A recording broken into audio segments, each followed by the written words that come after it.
कहानी secret diary. आजकल मन न जाने क्यों बुझा बुझा सा रहने लगा था। पति कुंतल की मजाकिया बातें भी मुझे हंसाने में कामयाब नहीं हो पा रही थी। बच्चों की छोटी छोटी शरारतों पर मैं न जाने क्यों खींच सी उठती। मेरा बदला हुआ व्यवहार देखकर कुंतल अक्सर मुझसे पूछते, अंजलि क्या बात है, तुम आजकल इतनी उखड़ी उखड़ी क्यों रहती हो। मैं क्या कहती। इस बात का सही उत्तर शायद मेरे खुद के पास भी नहीं था, या मेरे अनमने मन की जो एक वजह थी उसे मैं स्वीकार ही नहीं कर पा रही थी। दरअसल मैं बचपन से ही अपने लिए बड़े बड़े सुनहरे सतरंगी ख्वाब देखा करती थी, मगर बड़े होते होते वे सारे ख्वाब एक रंगीन तितली की तरह हवा में कहीं गुम हो गए।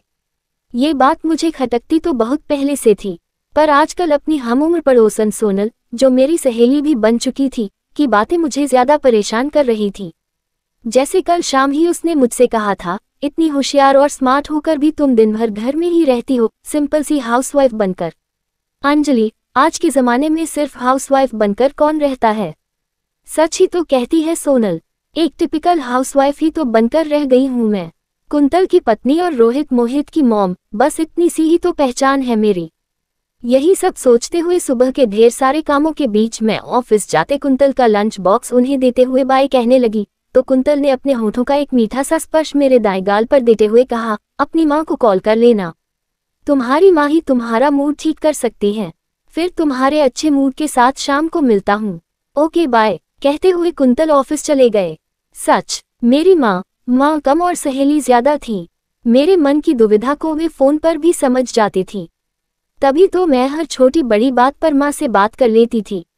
आज भी मैंने माँ से बात करके मन को हल्का करने की सोची, लेकिन पूरे दिन की व्यस्तता के चलते मैं उन्हें फोन ही नहीं कर पाई। मन की बेचैनी आज बहुत बढ़ रही थी, पर दिन भर की भागदौड़ के बीच अब तक रात के 11 बज चुके थे। माँ अब सो गई होंगी, कल फोन कर लूंगी, यही सोचकर मैं भी सो गई। सुबह 4 बजे पलंग के बगल वाली टेबल पर रखा मेरा मोबाइल घंघनाया। देर रात और अलसुबह आए फोन, बहुत सारा भय, बहुत सारी शंकाएं लिए होते हैं। हल्की नींद में मैंने फोन की स्क्रीन देखी तो पापा कॉलिंग देखकर मैंने घबराकर कॉल रिसीव किया। हेलो पापा, क्या बात है, सब ठीक तो है न। पापा फोन पर सिर्फ 2 शब्द तुम्हारी माँ दोहराते हुए फफक पड़े। तभी हमारे पड़ोसी दुबे अंकल ने उनसे फोन लेकर मेरे मन की बुरी शंकाओं को ये कहकर पुख्ता कर दिया, कमला भाभी अब नहीं रही बिटिया, माँ चली गई। मेरे कांपते होठों पर यह शब्द ठहर से गए। कुंतल जल्द से जल्द लैपटॉप पर बेंगलुरु से उरई जाने की संभावना तलाशने लगे। हम सूचना मिलने के दूसरे दिन उरई पहुंच पाए। अब तक माँ जा चुकी थी, मुझसे आखिरी बार मिलने के लिए माँ नहीं रुकी थी। कितना अजीब है न, जब व्यक्ति किसी लंबी यात्रा पर जाता है तो अपने आसपास के लोगों से मिलकर उनसे कहकर जाता है। बिल्कुल वैसे ही जैसे माँ वैष्णो देवी और केदारनाथ की यात्रा पर जाने से पहले मुझसे फोन पर घंटों बात करके गई थी। पर अब जब वे कभी न खत्म होने वाली अंतहीन यात्रा पर जा रही थी, तब वे मुझसे बिना कुछ कहे ही चली गई थी। आज पहली बार इस वास्तविकता का अनुभव हुआ कि जीवन कितना अनिश्चित है। मृत्यु जब हमें लेकर जाती है तब शायद हम उतने भयभीत नहीं होते जितना हम अपने किसी बेहद करीबी व्यक्ति की मृत्यु हो जाने पर होते हैं। मृत्यु के बाद केवल व्यक्ति की देह राख बन आत्मा जाती है, बाकी वह पूरा का पूरा व्यक्ति यही तो रह जाता है। ईश्वर का केवल व्यक्ति की देह मिट्टी करके उसकी आत्मा को ले जाना ठीक नहीं है। ईश्वर को उस व्यक्ति की वस्तुएं, उसकी स्मृतियां सब साथ ले जानी चाहिए, या फिर उन्हें भी देह की तरह राख कर देने की कोई जुगत बतानी चाहिए। आज मेरा पूरा पीहर दुख के अपार सागर में डूबा था। केवल घर के सदस्य ही नहीं रो रहे थे, बल्कि घर की एक एक चीज भी जैसे जोर जोर से विलाप कर रही थी। आंगन की तुलसी उदास थी, घर के मंदिर में बैठे माँ के ठाकुर जी उदास थे। माँ की जाप करने वाली माला मंदिर के पास वाली खूंटी पर लटकी उनकी उंगलियों का स्पर्श न पाकर उदास थी। वे दिन बहुत बुरे, बहुत नीरस थे। देखते देखते माँ को गए 13 दिन पूरे हो चुके थे। उनकी 13वीं के बाद पापा का मेरे भाई मनीष के साथ अमेरिका जाना तय हुआ। दरअसल माँ पापा उरई में हमारे बड़े से पुराने मकान में ही रहते थे। भाई मनीष अमेरिका में जॉब करता था और वह बार बार माँ पापा को अमेरिका साथ ले जाने की जिद भी करता था, पर उन्हें उरई में रहना ही पसंद था। कोई न कोई बहाना बनाकर वे हर बार अमेरिका जाने से मना कर देते थे, पर अब पापा के पास कोई बहाना नहीं था, कोई विकल्प नहीं था। सारे बहाने, सारे विकल्प माँ अपने साथ जो ले गई थी। बड़ी मुश्किल से मैंने और भाई ने पापा को अमेरिका जाने के लिए मना लिया था। पापा के जरूरी सामानों की पैकिंग करते हुए पापा के साथ माँ का भी कोई न कोई जरूरी सामान मिल जाता तो हम तीनों की आंखें एक साथ नम हो जाती थीं। माँ का ज्यादातर सामान हमने दान करने के लिए निकाला और उनकी बहुत थोड़ी स्मृतियों को समेटकर मैंने अपने पास रख लिया। उरई का मकान किराए पर देकर पापा और मनीष अमेरिका चले गए और मैं वापस बेंगलुरु आ गई। माँ के जाने की उदासी को दूर होने में वक्त तो लगना ही था। माँ अब नहीं है, जीवन के इस कटु सत्य को स्वीकार कर आगे तो बढ़ना ही था। एक बार फिर मैं रोजमर्रा के कामों में व्यस्त हो गई। पहले मन जब भी उदास होता तो मैं माँ को फोन कर लेती। मेरी आवाज सुनकर माँ तुरंत मेरी मनोदशा समझते हुए कहती, अंजू क्या बात है, आज तेरी आवाज में उदासी सी क्यों है?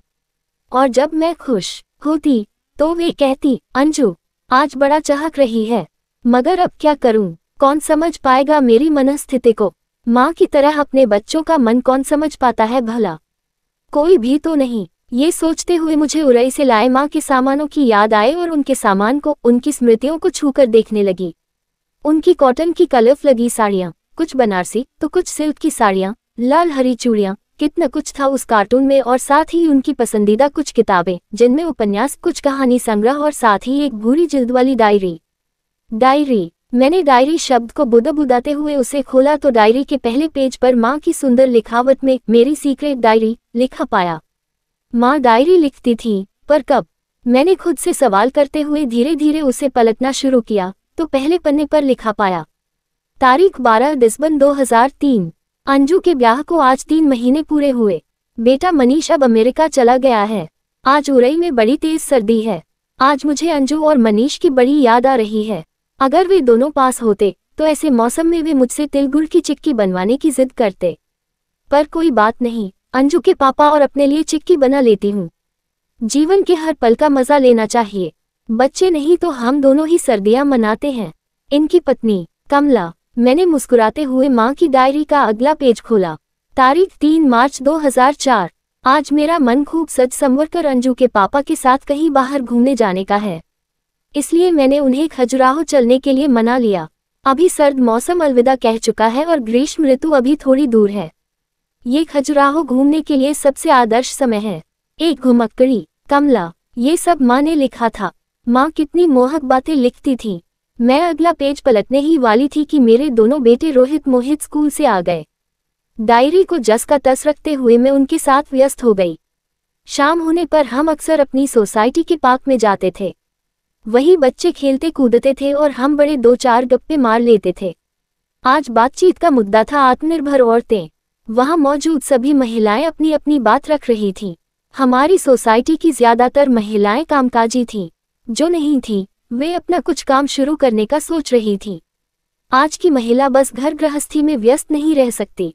मेरी पड़ोसन सोनल ने तल्ख अंदाज में लगभग मुझे सुनाने के लिए ही कहा तो सभी उसकी बात का समर्थन करने लगी। पर तभी हमारे साथ खड़ी निशा, जो आजकल अपने 6 माह के बच्चे के लिए अपना जॉब छोड़ चुकी थी, बोली, सोनल बात तो तुम्हारी सही है, पर घर परिवार भी तो जरूरी है। हम जब घर गृहस्थी के जॉब में होते हैं न, तब भी हम बहुत बड़े जॉब में ही होते हैं। घर गृहस्थी का जॉब भी भला कोई जॉब है। अब अंजलि को ही देख लो, कितनी होशियार है, पर इसने अपने आप को घर परिवार नाते रिश्तों में जकड़ लिया। ये जिंदगी भी कोई जिंदगी है भला? रोटी कपड़ा साफ सफाई, इसका ख्याल रखो, उसका ख्याल। सोनल की इस बात से मन फिर विचलित हो गया। उसे बिना कोई जवाब दिए मैं घर तो आ गई, पर घर के काम मुझे अब शूल से चुभने लगे। मन हुआ कि यह सब छोड़कर दुनिया को अपना असली रूप दिखा दूं। सोनल जैसे लोगों को मुंह तोड़ जवाब दूं। वैसे सच ही तो कहती है सोनल। आज की कोई महिला घर बैठकर सिर्फ घर गृहस्थी ही नहीं संभालती, बल्कि वह बाहर निकलकर अपना करियर भी बनाती है, अपने सपनों को पूरा करती है। ऐसे तमाम विचारों के बीच मन बहुत ज्यादा अशांत हो चला था। मैं घर के कामों को बोझ समझने लगी। घर परिवार की जिम्मेदारियां अब मुझे चुभने लगी थीं।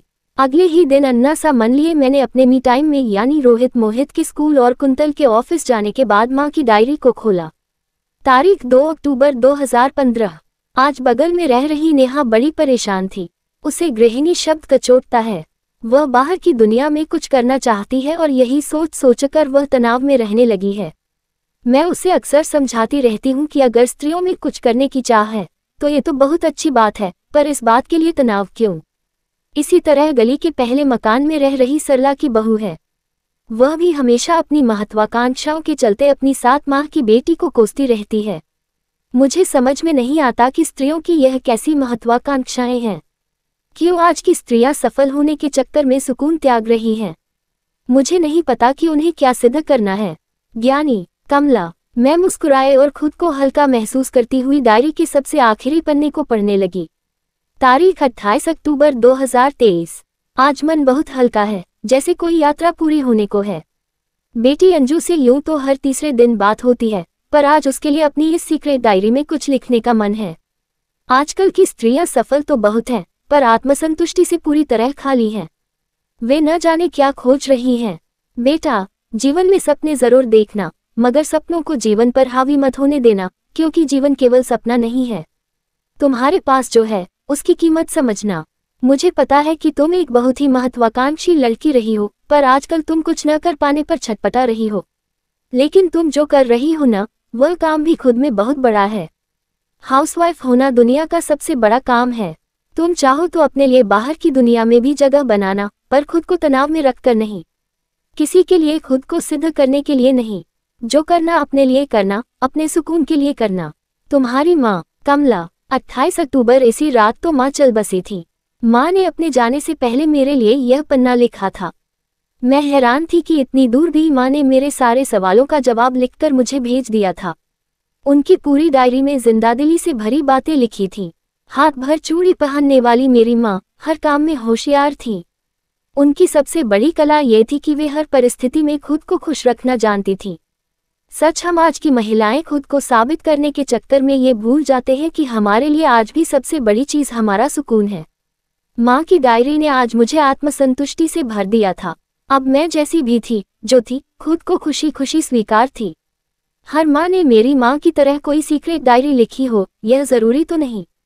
लेकिन अगर हर माँ एक डायरी लिखती, तो वह शायद कुछ ऐसा ही लिखती। सोचते हुए मैंने अपने मन की सभी दुविधाओं को हवा में उड़ाते हुए खुद से कहा, मैं जो हूँ बहुत महत्वपूर्ण हूँ और मुझे इस बात का गर्व है।